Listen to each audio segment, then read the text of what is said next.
Fala galera do canal do Batista, Toninho por aqui, com o segundo livro da série, a Bíblia Resumida.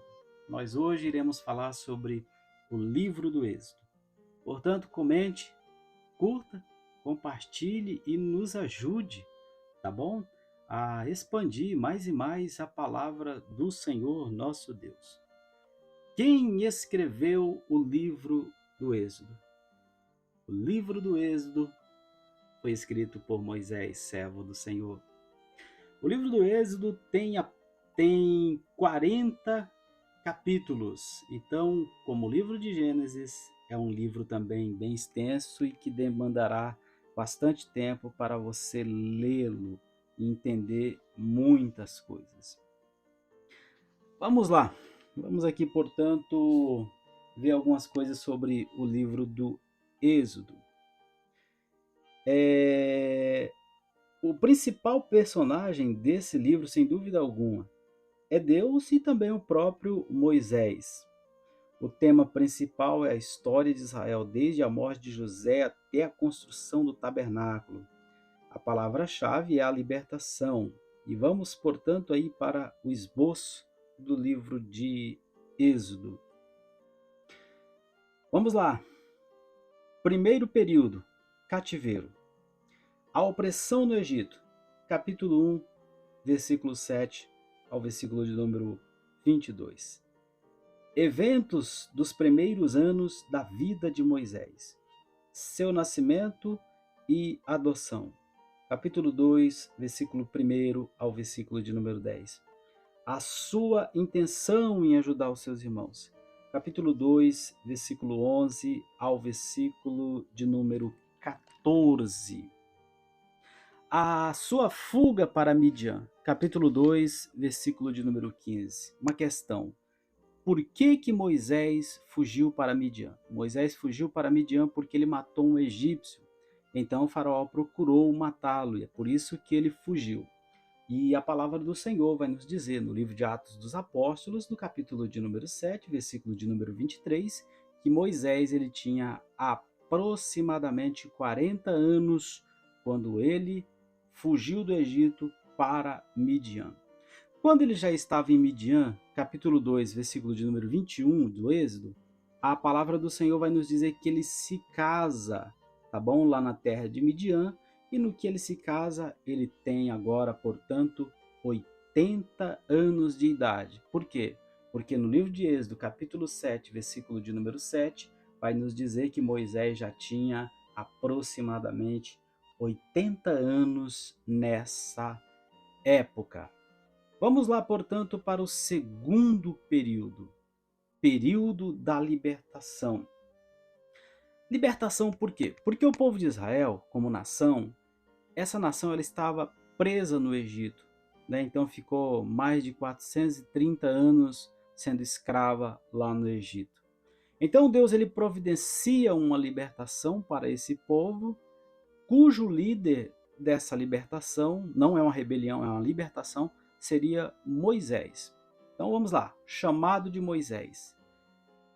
Êxodo capítulo 3, versículo de número 1 até o versículo de número 10. Lembrando que a missão, a idade de Moisés nessa época, ele tinha aproximadamente aí 80 anos. Então você que acha que Deus está atrasado com a sua promessa na sua vida, esquente a cabeça não, viu? Deus chamou gente muito mais velha do que você para a sua obra, tá?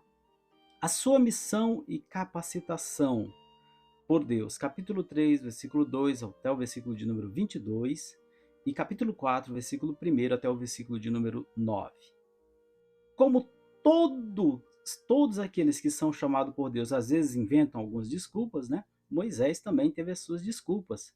Capítulo 3, versículo 11, capítulo 4, versículo 10 até o versículo de número 13. Aí, diante de tantas desculpas, Deus prepara também o irmão de Moisés, Arão, para lhe ajudar. Capítulo 4, versículo 27, capítulo 5, versículo de número 3. A escravidão no Egito fica muito mais severa quando Moisés e Arão chegam lá. Então, o faraó ele sobrecarrega o povo de Deus com muito mais serviços. Acreditam-se que mais ou menos por essa época aqui, as pirâmides elas foram construídas. Ninguém sabe de certeza se foi mesmo, se não foi, tá? As instruções divinas para Moisés e Arão, capítulo 6 e capítulo de número 7. A contenda com Faraó e a aplicação das 10 pragas. O que seria isso aqui, minha gente? Moisés chegou lá e disse: olha, Deus mandou que você liberte o povo, tá? Para que o povo vá me adorar, tá bom? Para que o povo seja um povo livre. Era mais ou menos assim o diálogo. Faraó disse: de jeito nenhum, meu amigo, aqui não tem essa não. Quem é o Senhor aqui sou eu. Então Deus ele providencia 10 pragas para humilhar, porque Deus ele tinha endurecido o coração de Faraó e também para testar a fé do povo. Então Deus providencia 10 pragas. Vamos lá. As 10 pragas que Deus mandou sobre o Egito: a água convertida em sangue, as rãs, os piolhos, as moscas, as pestes nos animais, as úlceras e as chuvas de pedra, gafanhotos, trevas e a morte dos primogênitos. Lembrando que nenhuma dessas 10 pragas alcançou o acampamento de Israel. Veio sobre todo o Egito, menos sobre a nação de Israel que estava sendo escrava por lá, ok? Então vamos agora, portanto, aí para o segundo período, o período da disciplina, tá bom? Vamos lá, segundo período, período aí da disciplina do Senhor. O êxodo, ou seja, a saída dos filhos de Israel do Egito para o deserto, sentido a terra de Canaã, tá bom? A trajetória era para ser rápida, mas o povo murmurou e o povo ficou aproximadamente 40 anos no deserto, ok? Vamos lá. Êxodo capítulo 12, versículo 37 a 51 fala acerca do êxodo. As experiências no caminho até o Monte Sinai.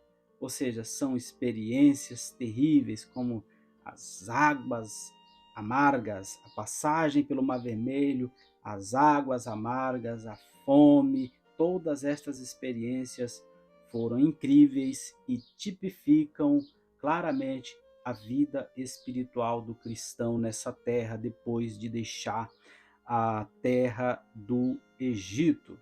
Vamos lá, e portanto, para o quarto período, o período da legislação e da organização da nação de Israel como nação.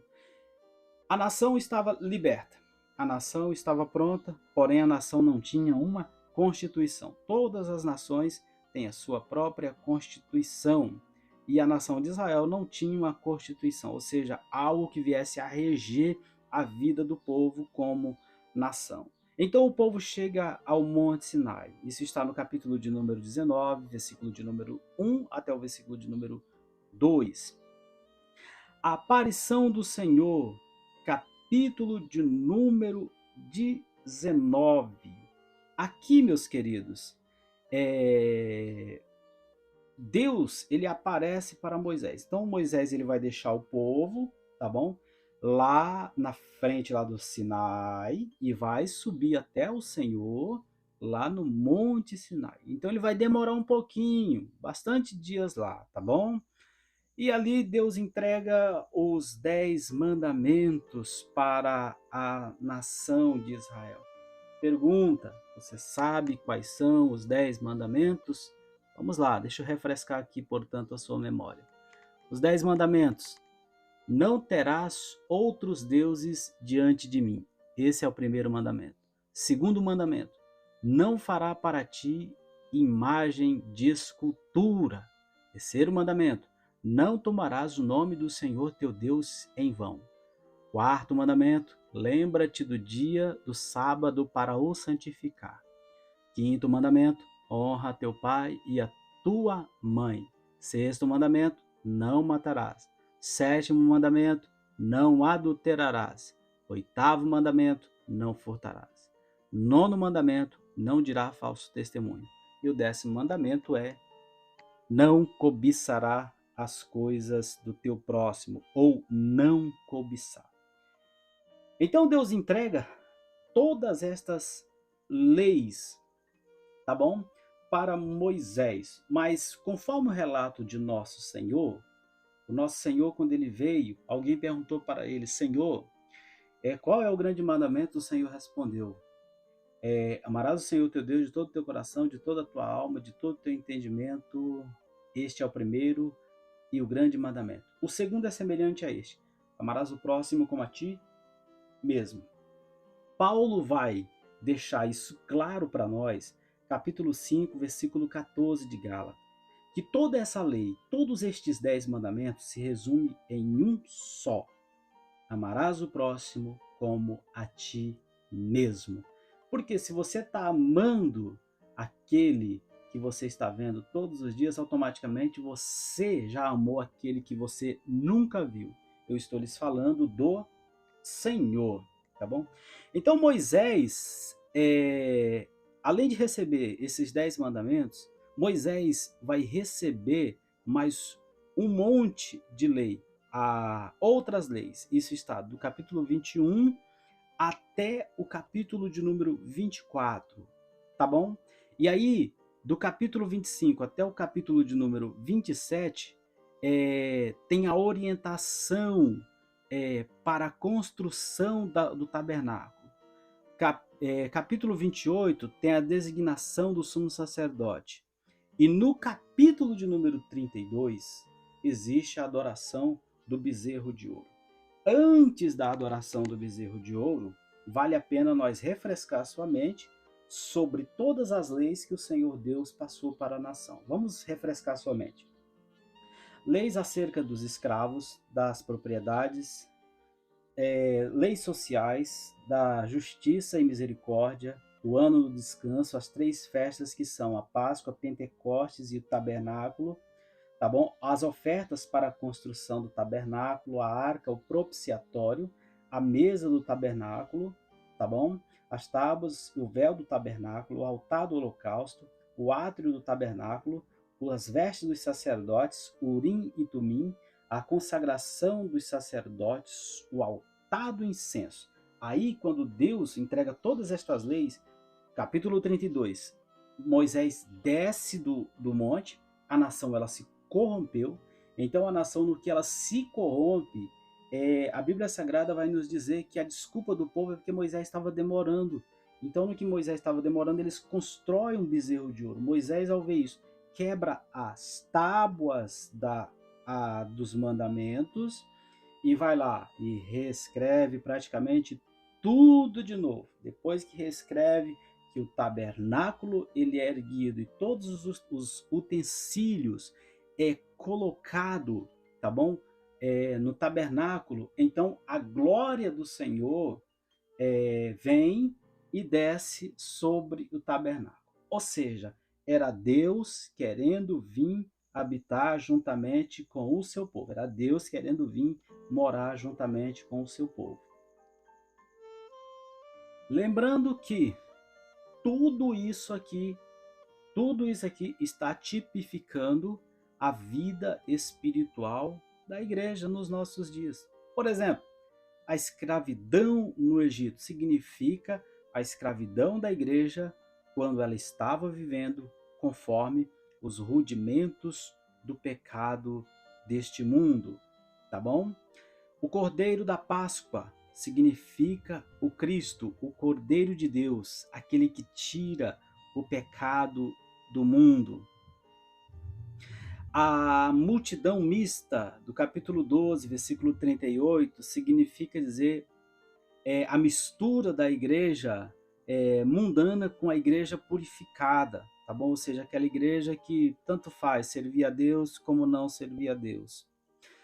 A perseguição de Israel por parte de Faraó, no capítulo 14, versículo 8 e 9, significa dizer que a igreja nos nossos dias ela é perseguida, tá? Mas irmão, não estou sentindo nenhuma perseguição, mas em algum lugar do mundo tem algum cristão perseguido sim, tá bom? Só na Coreia do Norte, até a gravação desse vídeo aí, tem aproximadamente 55 mil cristãos presos por causa do regime comunista. A divisão do Mar Vermelho, no capítulo 14, versículo de número 21, significa dizer que parte dos impedimentos da nossa vida já foram removidos, tá bom? Ou seja, nós estamos caminhando para os céus, ok? A coluna de nuvem e de fogo, no capítulo 14, versículo 19, versículo 20, significa dizer que é a presença de Deus, a presença divina com os cristãos.